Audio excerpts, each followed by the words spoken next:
আমার এখনও মনে পড়ে আমি যখন প্রথম পিরিয়ড হই আমি তখন ছিলাম পরিবার থেকে অনেকটা দূরে। আমি তখন হোস্টেলে থাকতাম আমার খালামণির সাথে ফেনীতে। অ্যান্ড আমার যখন প্রথম পিরিয়ড হয় তখন স্কুল টাইমে হয়, অ্যান্ড স্কুল ছুটির পর খালামণি আমাকে বলে যে চলো আমরা চিটাগং যাব।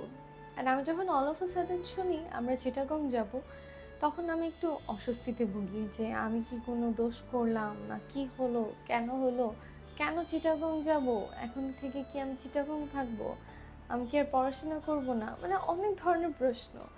এই সকল প্রশ্ন নিয়ে চিটাগং আসলাম, অ্যান্ড চিটাগং এসে অনেক নতুন নিয়ম কানুনের সাথে নিজেকে ইন্ট্রোডিউস করালাম।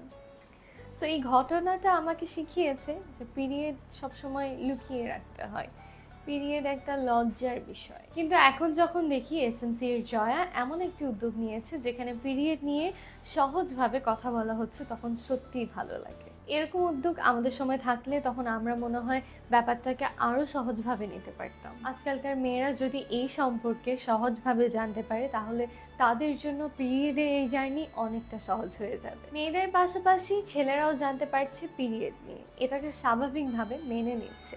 এটাই কিন্তু জয়া ক্যাম্পেইনের সার্থকতা। জয়া শুধু পিরিয়ডের প্রোডাক্ট নয়, এটা একটা সাহসিকতার নাম, এটা একটা স্বস্তির নাম। আমি জয়ের এই উদ্যোগকে সাপোর্ট করি এবং তোমাদেরকেও বলবো তোমরা পিরিয়ড